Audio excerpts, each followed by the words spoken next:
noite a todos. Boa noite. Quero agradecer o convite para estar aqui, fazendo uma palestra para vocês. É um prazer estar aqui. Eu já me considero da casa, porque eu venho aqui toda semana, mas para vir aqui também fazer essa reflexão com vocês também é um grande prazer. Então, que Jesus nos abençoe, que nós possamos fazer uma boa reflexão. Então, hoje nós vamos falar sobre esse tema, como disse a Daniela, tão bonito, que é o olhar de Jesus. Aí, como o Rui já falou aqui na prece, nós devemos seguir o exemplo de Jesus. Os Espíritos nos falam que Jesus é nosso guia e modelo. Quem é guia vai nos ensinar o caminho, como a gente deve chegar, onde a gente deve, ao nosso destino. E Jesus é nosso guia, porque Ele já chegou onde a gente vai chegar ainda. E Ele é nosso modelo. Então a gente deve buscar seguir o exemplo dele, e imitá-lo, como o Rui falou. Então, mais uma das facetas de Jesus para a gente refletir e a gente procurar aprender e colocar em prática na nossa vida. A gente vai se basear num dos capítulos desse livro, que chama Viajor. Eu não sei se vocês conhecem esse livro. É um livro bem pequenininho, de estatura, mas ele tem muitos ensinamentos. O Emmanuel conta no comecinho do livro, que o livro é do Emmanuel, Psicografia do Chico Xavier. Ele conta, no primeiro capítulo, ele apresentando o livro, ele diz assim, esse livro ele escreveu faz 40 anos, gente, 1984. E nessa época ele e o Chico trabalhavam e várias pessoas participavam das reuniões com eles. E as pessoas perguntavam para o Emmanuel várias coisas, E uma das coisas era, perguntava, quem somos nós? Que é uma coisa que nós nos perguntamos, Quem nós somos, de onde a gente veio, para onde a gente vai. E o Emmanuel responde que a melhor forma que ele podia responder naquele momento é que nós somos viajantes, para a gente entender melhor. Estamos aqui de passagem, fazendo uma jornada terrena para o nosso aprendizado.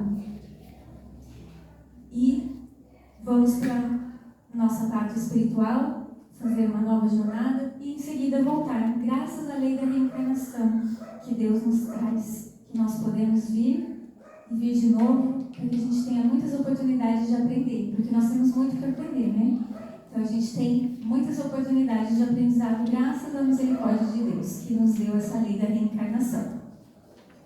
E aí o Emmanuel nos diz que outra coisa que perguntaram para ele, muito, era que queria que ele passasse para essas pessoas normas de tranquilidade para essa jornada terrena, Como que a gente pode passar tranquilamente para essa jornada terrena? E o Emmanuel, mesmo um espírito tão evoluído como ele, falava que ele não se achava em condições de dar para as outras pessoas essas normas de tranquilidade, Veja a humildade dele, Mas ele disse que então ele ia dizer para as pessoas as disciplinas que ele usava para si mesmo, para que a gente pudesse compartilhar então. E aí tem esse livrinho Viajor, que tem muitos desses ensinamentos. Então a gente pega lá um capítulo desse livro que chama O Olhar de Jesus, em que ele vai, através do contato que Jesus teve com 5 personagens lá do Evangelho, nos explicar um pouco mais sobre esse olhar de Jesus. Então nós vamos vendo essas histórias e vamos vendo o que o Emmanuel trouxe de reflexão sobre cada um desses encontros. O primeiro que o Emmanuel vai falar é o Bartimeu. O Bartimeu, ele tinha, em algum momento da vida, perdido a visão, E ali, naquele momento, ele não tinha condições de se sustentar. Ele não conseguia, trabalhar para ter o próprio sustento. Então, ele passava os dias à beira da estrada, lá em Jericó, ali esperando que as pessoas, através da caridade, pudessem ajudá-lo. E aí, quando essa história acontece, Jesus, a fama de Jesus já era muito grande ali naquela região. Todo mundo já tinha ouvido falar sobre Jesus, sobre as pregações que ele trazia, sobre a boa nova, sobre o reino de Deus, sobre o amor que Jesus pregava, mas também sobre as curas que ele estava fazendo. Então a gente sabia que Jesus tinha trazido ali muitas e muitas curas, pessoas que não andavam, voltavam a andar, pessoas que tinham aquelas doenças que deformavam o corpo, a pele, né? Tinham o corpo totalmente estabelecido, e pessoas que não tinham a visão passavam a enxergar. E então, nessa tarde, estava lá o Bartimeu, na beira da estrada.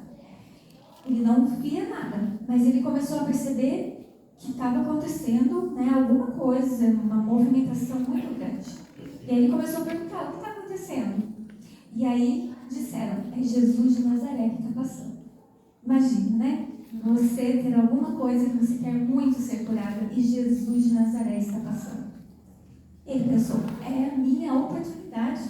E aí ele começou a gritar: Jesus, Jesus de Nazaré, tem misericórdia de mim. E as pessoas falavam para ele: fica quieto, não faz esse escândalo. E ele não, ele continuou, persistiu cada vez mais alto, chamando por Jesus: tem misericórdia de mim. E ele conseguiu chamar a atenção de Jesus. E Jesus pediu que trouxessem ele, então, para perto dele. E aí ele chegou diante de Jesus. E Jesus pergunta: o que queres que eu te faça? E aí ele simplesmente responde: Senhor, que eu veja. E com tamanha fé que Jesus, impôs as mãos e disse: vá, a tua fé te curou. E realmente, os olhos se abriram, ele passou a ver novamente, e o Evangelho nos diz que ele seguia Jesus, depois disso. E como é que o Emmanuel faz essa reflexão aqui? Lá no livro Viajor, ele diz assim: em Bartimeu, o cego de Jericó, Jesus não encontra o homem inutilizado pelas trevas, mas sim o amigo que poderia tornar a ver, restituindo-lhe desse modo a visão que passa, de novo, a enriquecer-lhe a existência. Então, o que a gente aprende com a doutrina espírita? Que as coisas que acontecem conosco têm uma causa. A gente aprende pela lei de causa e efeito que as coisas que acontecem agora têm uma causa. E nos ensina que Deus é justo. Então, se tudo acontece porque Deus permite, então essa causa, sendo Deus justo, essa causa também tem que ser justa. Então, algo nós fizemos em algum momento, seja nessa vida, seja em outra vida, que trouxe essa consequência. E sempre para o nosso benefício, sempre para o nosso aprendizado, para a nossa evolução. Então, quando Jesus olhou para o Bartimeu, ele não viu só o exterior, não viu só aquela pessoa que naquele momento não estava enxergando. Ele pôde ver lá no fundinho da alma do Bartimeu, que para ele, aquela prova já tinha sido superada, que ele já tinha aprendido, então ele poderia voltar a ver. Então, o que nos diz também é que volta a enriquecer a existência dele. Isso é uma coisa que eu acho que a gente tem que prestar atenção, porque é uma expressão muito bonita, enriquecer a existência. Quando a gente tem todas essas coisas, a gente acaba não sentindo a gratidão, Porque a gente pode ver, a gente pode falar, a gente pode ouvir, se a gente pode caminhar, se a gente tem os braços para trabalhar, tem saúde, tudo isso enriquece a nossa vida. Então, só um lembrete para a gente também ter essa gratidão por todas essas coisas. Depois, o Emmanuel vai falar sobre a Maria de Magdala, ou Maria Madalena, Qualquer dos dois é a mesma pessoa. Lá no Evangelho, eles falam bem pouco sobre o encontro da Maria de Madalena com Jesus. O que eles falam? Fala assim, que a Maria Madalena, entre outras mulheres, seguiam Jesus, depois de terem sido curadas por ele, ou depois de terem sido liberadas de influências espirituais que elas estavam sofrendo, que era o caso da Maria de Magdala, né? A Maria de Magdala foi liberada de influências espirituais que ela estava sofrendo. E então, essas mulheres seguiam a Jesus e tinha algumas que tinham recursos, né, financeiros que podiam até ajudar um pouco Jesus nas suas peregrinações. No livro Boa Nova, traz pra gente isso daqui com muito mais detalhe e é muito bonito de ver. Porque a Maria de Magdala também tinha ouvido falar de Jesus. Ela vivia uma vida que, do ponto de vista material, era perfeita. Essa coisa de internet maravilhosa. Ela era muito bonita, tinha muitos admiradores, então ela ganhava muitos presentes, participava de muitas festas, mas ela sentia que faltava algo. Ela queria amar e ser amada, e ela não tinha isso. Então ela ouve falar de Jesus, e o que chamou a atenção dela principalmente foram as pregações de Jesus, porque ele falava de um amor que ela nunca tinha ouvido falar, esse amor incondicional. Então ela tinha muita vontade de encontrar Jesus, de conversar com ele, mas ela tinha medo, porque devido à forma como ela levava a vida, muitas pessoas não queriam ser vistas publicamente com ela. E ela imaginava, então Jesus provavelmente também não vai querer. Mas a vontade de ver Jesus foi muito maior, então ela foi. Foi encontrar Jesus lá na casa de Pedro. E quando ela chega, Jesus parecia que já estava esperando por ela. E recebe ela de braços abertos, com um sorriso no rosto, com todo carinho e acolhe.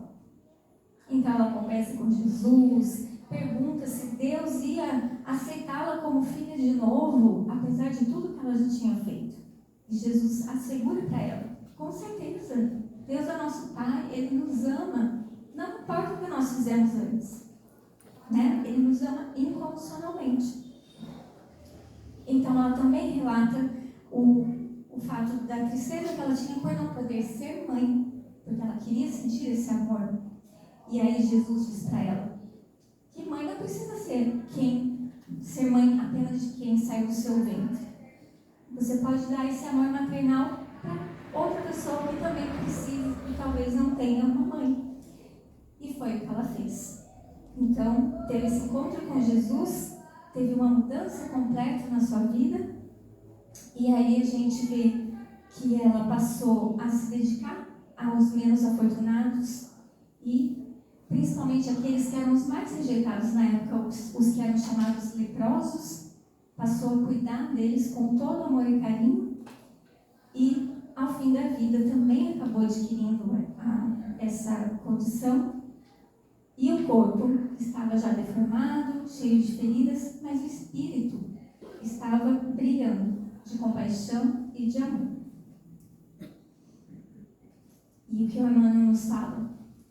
Que em Maria de Magdala, Jesus não enxerga a mulher possuída pelos gênios das sombras, mas sim a irmã sofredora, e por esse motivo restaura-lhe a dignidade própria, nela plasmando a beleza espiritual renovada que lhe transmitiria mais tarde a mensagem divina da ressurreição. Ela mudou completamente depois desse encontro com Jesus. E nesse finalzinho aqui, o Emmanuel nos lembra que quando Jesus passa pela a situação da ressurreição, a primeira pessoa com quem ele encontra e para que ele se apresenta é a Maria Madalena. E é ela que vai então levar essa novidade para os discípulos. O nosso próximo personagem é o Zaqueu. O Zaqueu era o chefe dos coletores de impostos lá em Jericó. Só por esse motivo ele já era detestado. Quem gosta de pagar imposto, Mas ele ia além do que era a obrigação dele, de pagar, de recolher. Ele recolhia mais do que era devido. Então, realmente era uma pessoa bastante detestável. E quando é que Jesus encontra com Zaqueu? Jesus está passando por Jericó, a multidão seguindo Jesus, outras pessoas paradas à beira do caminho para ver Jesus passar. E o Zaqueu queria ver Jesus também, mas ele era com a estatura mais baixa, então ele não conseguia ver, não conseguia encontrar uma brecha para poder ver Jesus. Então ele foi um pouco mais à frente, onde Jesus ainda ia passar, subiu numa árvore e dali ele ia observar Jesus. Para surpresa dele, quando Jesus passa por aquela árvore, ele olha para cima e fala: Zaqueu, desce que nós vamos ficar na sua casa hoje. Para escândalo de todo mundo, né? Logo na casa do Zaqueu, Jesus vai ficar. Inclusive os apóstolos, né, ficaram, né, questionando Jesus por que na casa do Zaqueu. E Jesus sempre lembrando, né, que quem precisa de médico aqui são os doentes. Sempre lembrando isso. E aí o Emmanuel nos fala que em Zaqueu, Jesus não identifica o expoente da usura ou da apropriação indébita, e sim o missionário do progresso enganado pelos desvarios da posse. E por essa razão, devolve-lhe o trabalho e o raciocínio à administração sábia e justa. Quando a gente vai reencarnar, a gente faz uma programação. Onde a gente vai nascer, os nossos pais, o que nós vamos fazer, a nossa condição, vamos ser mais ricos ou mais pobres. E aí, toda essa programação tem o objetivo de nos auxiliar na nossa evolução, né? As provas que nós precisamos passar, alguma expiação que a gente precisa fazer, e algumas provas é bem mais fácil da gente identificar. Por exemplo, a prova da pobreza é muito fácil de perceber que é uma prova, porque a gente fica muitas vezes sem o necessário. Mas existe a prova da riqueza também. A gente pode pensar que é muito fácil. Claro que a pessoa tem facilidades materiais, mas é uma prova do espírito. O Zaqueu, por exemplo, fala que era um missionário do progresso. Ele veio com os recursos materiais, o raciocínio, para que ele pudesse auxiliar o progresso da sua comunidade. E ele acabou utilizando tudo isso em benefício próprio. E ao encontrar Jesus, como lá diz no Evangelho, ele disse para Jesus que ele ia dividir metade dos bens dele com as pessoas menos afortunadas, e para todo mundo que ele tivesse tirado alguma coisa indevidamente, ele ia devolver 4 vezes mais. Então, esse contato de Jesus, essa forma de Jesus encontrar com ele, fez com que ele mudasse a vida dele, né? E voltou então para a missão que ele tinha. E o nosso quarto personagem é Pedro. Pedro, a gente vê que ele teve muitos encontros com Jesus, conviveu muito com Jesus, né? Imagina que maravilha, né? 3 anos quase que diariamente convivendo com Jesus na própria casa, né? Jesus frequentava muito a casa de Pedro, né? Ele dormia na casa do Pedro, fazia reuniões na casa do Pedro. Mas a situação que o Emmanuel vai fazer a reflexão é daquele momento, já no finzinho da existência física de Jesus. Aí vocês lembram quando estava lá na última ceia, que Jesus falou para Pedro que antes que o galo cantasse, Pedro negaria Jesus 3 vezes? E Pedro disse que não, jamais, que amava Jesus, que morreria por Jesus. E aí Jesus, muito tranquilo e sereno, disse somente, né? Depois que você se converter, apacenta as minhas ovelhas. Simplesmente assim. E o que aconteceu, né? Aconteceu que a questão da traição, Jesus foi entregue, né, aos sumos sacerdotes, da multidão, foi levado lá para a casa do sumo sacerdote para o julgamento. E Pedro e mais um discípulo foram para essa casa, mas o Pedro ficou meio distante. Só que algumas pessoas, no decorrer da noite, olharam para Pedro e falaram: mas você não andava com Jesus também? E ele: não, eu não conheço. E aí, outra pessoa pergunta, outra negação. 3ª vez alguém pergunta, 3ª vez ele nega. Imediatamente o galo canta. E ele se lembra do que Jesus falou. E nesse momento, ele ainda faz contato com Jesus. Contato visual com Jesus. No momento que ele nega Jesus. E aí ele cai em si. E aí no Evangelho fala que ele chora amargamente. Porque realmente, né, você ter convivido com Jesus e naquele momento em que ele precisava do apoio dos amigos, de todos, ele nega Jesus. Mas o que a Mana nos fala, que em Pedro, no dia da negação, Jesus não repara o cooperador enfraquecido, mas sim o aprendiz invigilante, a exigir compreensão e carinho, e por isso transforma-o com o tempo no baluarte seguro do Evangelho nascente, operoso e fiel, até o martírio e a crucificação. Baluarte, só para a gente entender, é uma fortificação, e no sentido que ele está usando aqui, é como se fosse a sustentação, a base do Evangelho, né? Que realmente, depois desse momento, Pedro foi outro. O Emmanuel até fala que Pedro foi de encontrar com Jesus até o dia da negação, e foi outro do dia da negação até o dia da desencarnação dele. Ele passou então a se fortalecer e a fortalecer o Evangelho, a buscar a divulgação do Evangelho para todas as pessoas e para pôr em prática, não só divulgar, né? Pôr em prática. Ele tinha a tão conhecida Casa do Caminho, em que ele recolhia ali todas as pessoas que tinham sido abandonadas pela família, não tinham mais ninguém, não tinham mais nada, e colocando então em prática o Evangelho na vida dele. E aí, aqui como diz, né, até o martírio e a crucificação, porque ele também passou por isso. Apenas que ele disse que ele não queria ser crucificado como Jesus, porque ele não se sentia digno. Aí ele pediu para ser, né, com os pés para cima. E o nosso último personagem é Judas Iscariotes. Lá no Evangelho, né, vem nos conta que o Judas vendeu Jesus, por assim dizer, né? Pediu quanto que vocês querem para eu entregar Jesus. E aí entregou Jesus. Depois de tudo que aconteceu com a crucificação, ele se sente totalmente amargurado pelo remorso. E aí acaba encerrando a própria vida. Tem um outro livro da Amélia Rodrigues que chama Vivendo com Jesus, que fala um pouco mais sobre o Judas. Ela fala assim, que ele era muito jovem quando ele se juntou com um grupo, ele era bem enérgico e muito inteligente, então ele era diferente dos outros apóstolos, que eles eram homens mais simples, né, pescadores geralmente, e ele era uma pessoa mais ambiciosa, mais inteligente.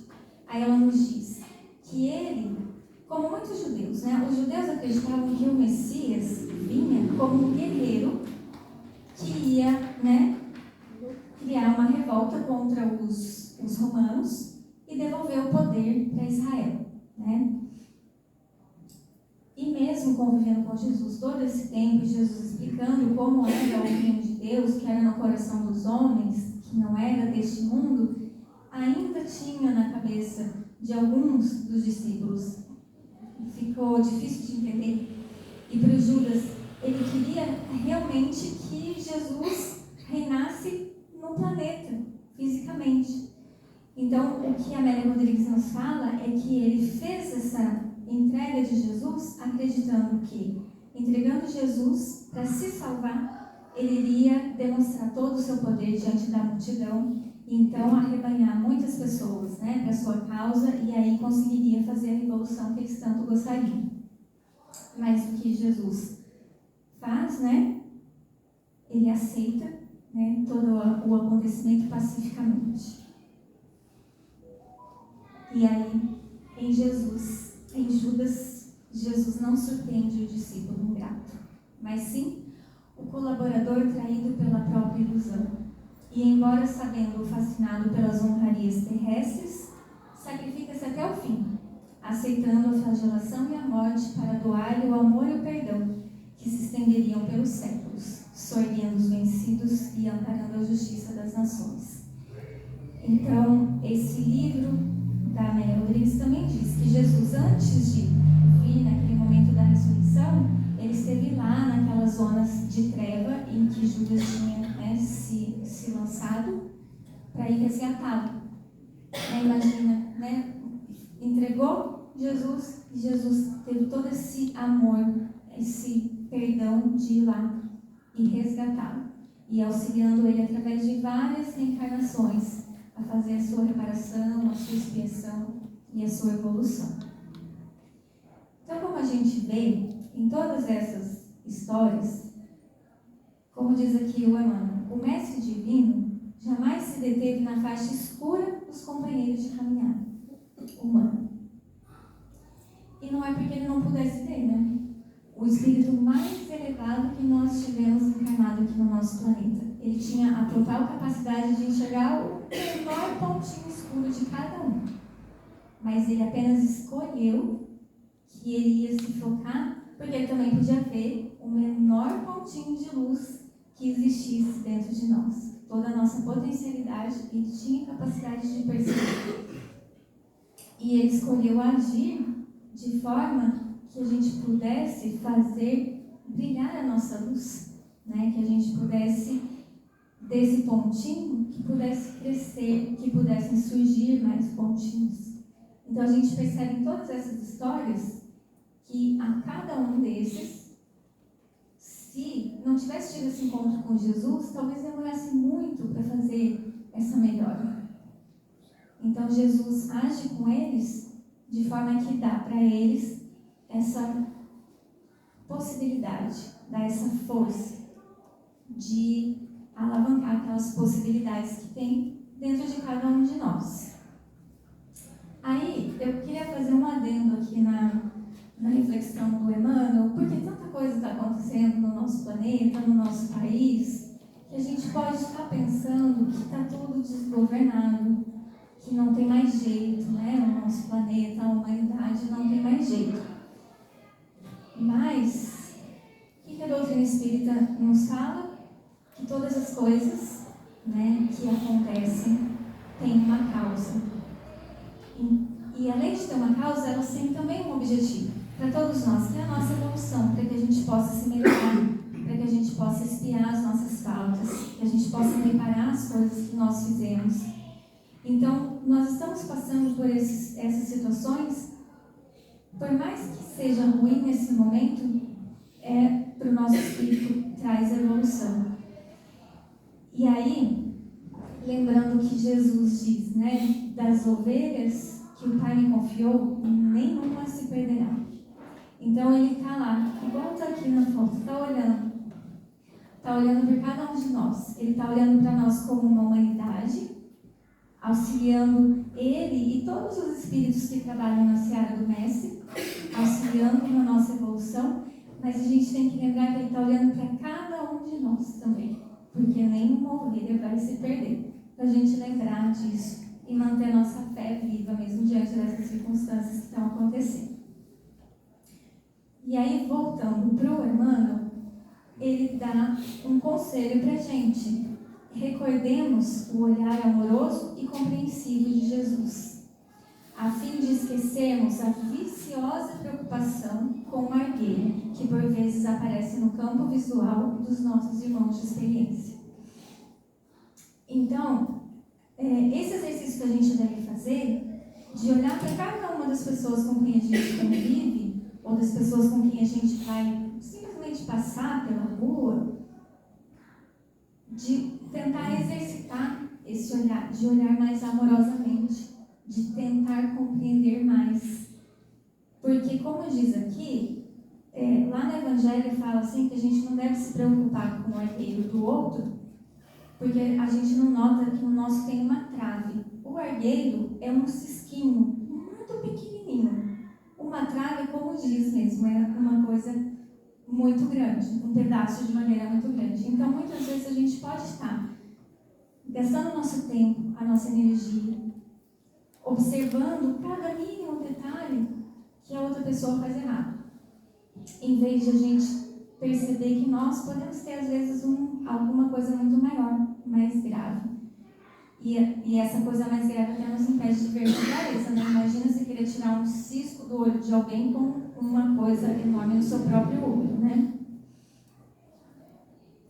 Para complementar o raciocínio do Emmanuel, eu trouxe algumas falas da Joana de Ângeles, porque ela fala de uma coisa mais próxima de nós, talvez, né? Ela fala assim: tens necessidades e expectativas que resultam do mecanismo das leis do progresso que te impedem a evolução. Ou seja, todos nós estamos num caminho evolutivo, podemos imaginar uma estrada mesmo. E cada um está num ponto da estrada. Então, estamos caminhando em pontos diferentes da mesma estrada evolutiva. Então, não apenas nós possuímos essas expectativas e necessidades, mas todas as criaturas, algumas das quais em maior volume e intensidade. Então, muitas vezes a gente pensa no nosso, no eu, no meu, e observa somente o que nós precisamos, o que nós queremos, e tem pessoas que têm necessidades maiores do que nós.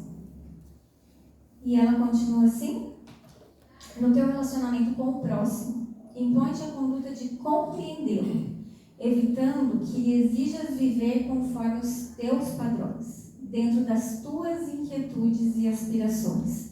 Então, se a gente está no nosso ponto de vista, a gente imagina que as coisas devem ser feitas ou devem acontecer de uma determinada forma, do jeito que eu acho que está certo, do jeito que eu espero que aconteça. Mas cada um de nós está num ponto evolutivo e eu não sei o que a outra pessoa passou hoje, como foi a vida dela, como foram as vidas anteriores. É tanta coisa que a gente não sabe que é muito difícil da gente julgar. Para a gente poder entender outra pessoa, a gente precisaria estar no lugar dela. Da mesma forma, se a gente está numa estrada com um monte de carros e tem um carro lá na frente que de repente parou, a gente não sabe por quê, né? E a gente pode simplesmente julgar a pessoa que ela parou porque ela quer atrapalhar todo mundo, mas pode ser que esteja acontecendo alguma coisa muito importante. Talvez a pessoa precise de ajuda, mas a gente muitas vezes não olha por esse lado. Então, da mesma forma, às vezes a pessoa foi meio grossa com você e, na verdade, ela está com um problema muito grande. São tantas coisas que a gente não sabe. Mas caso te pareça difícil, compreender as pessoas, ela diz: pensa no quanto gostarias que agissem bem em relação a ti e faz-o dessa forma. Então, eu imagino que cada um de nós deve estar tentando melhorar alguma coisa em si mesmo. E deve perceber o quanto é difícil, a gente melhorar uma coisa ou outra. E de vez em quando a gente dá uma escorregada. Como a gente gostaria que a outra pessoa agisse conosco numa situação como essa? Então, que a gente possa agir da mesma forma, sabendo que a outra pessoa também tem as dificuldades e pode estar tentando vencer, mas é um processo, Estamos todos num processo. E se te falecem as forças e a mágoa, a ira, o ciúme, a revolta buscam alojamento em ti, ora, a fim de adquirires compreensão, na certeza de que, igual que tu, todos são aprendizes da vida. Então, a Joana de Ângeles traz para a gente essa ferramenta que deve ser uma coisa que a gente usa todo dia, toda hora, Que a gente possa orar. Sabe que vai ter um momento difícil? Ora. Passou por um momento difícil? Ora. Tem uma coisa boa acontecendo? Ora. Não precisa ser nenhuma fórmula, não precisa ser em voz alta, não precisa ter um lugar específico. Que seja apenas, o nosso pensamento se ligando com o pensamento de Deus. E que a gente possa, então, fazer esse exercício de compreensão. Porque tudo para a gente aprender, a gente precisa exercitar. A gente não vai de um dia para o outro se transformar. Mas para que a gente possa aprender, a gente vai ter que exercitar todo dia. Para finalizar, eu trouxe um pensamento, porque a gente vem aqui toda semana e vem alguém aqui na frente falar alguma coisa que a gente precisa melhorar na vida. E a gente pode estar pensando que são muitas coisas que a gente tem que melhorar e pode dar uma certa angústia, né? Da gente precisar melhorar tanta coisa. E aí eu trouxe uma mensagem do Emmanuel sobre isso.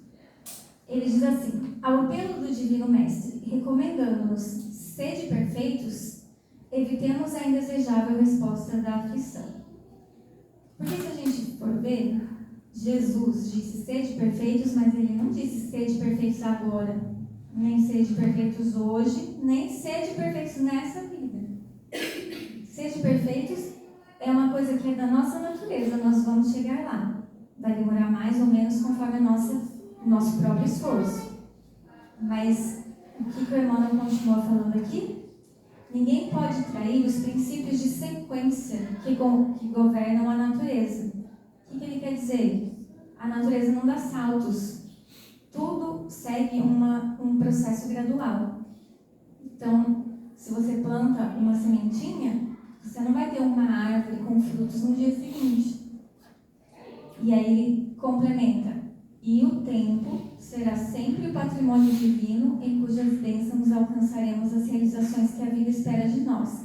Então, sim, a vida espera que nós façamos essas realizações, mas nós temos tempo, nós somos imortais. Esse corpo que está aqui, que nós estamos usando para essa experiência desse momento, realmente vai chegar um momento que ele vai parar de funcionar. Mas o espírito, nós vamos continuar. E vamos continuar no plano espiritual e depois numa nova existência no corpo físico. Então, nós temos tempo. Antes de cogitar a colheita, atendamos a sementeira. Então, a colheita é o final, né? O ser de perfeitos é a colheita. O ser paciente, bondoso e caridoso, no seu nível mais alto, já é a colheita. Para a gente chegar lá, a gente precisa plantar e cuidar da sementinha, cuidar da plantinha no nosso exercício diário de melhora.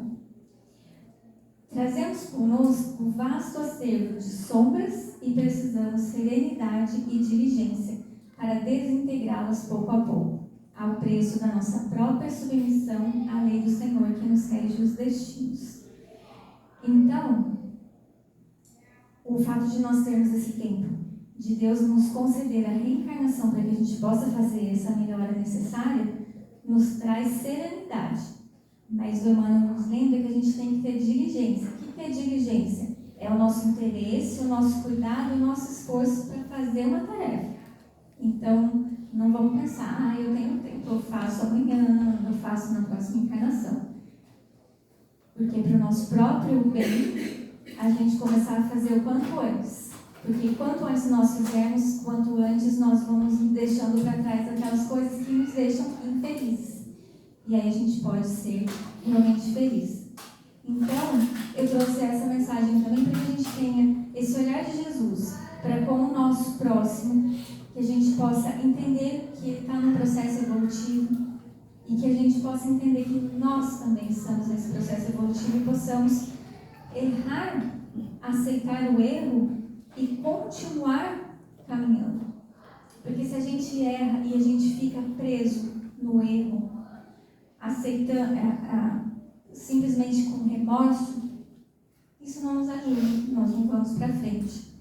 Então, que a gente possa também compreender a nossa própria dificuldade e que possamos continuar. Então, que a gente possa ir para casa hoje com essa ideia de estarmos mais tranquilos com relação à nossa evolução e fazermos o nosso papel dia a dia, colocando um pouquinho a cada dia, um passinho a cada dia, fazendo a nossa melhor. Então, era essa mensagem que eu gostaria de trazer para vocês hoje. Agradeço a presença e boa noite para todos.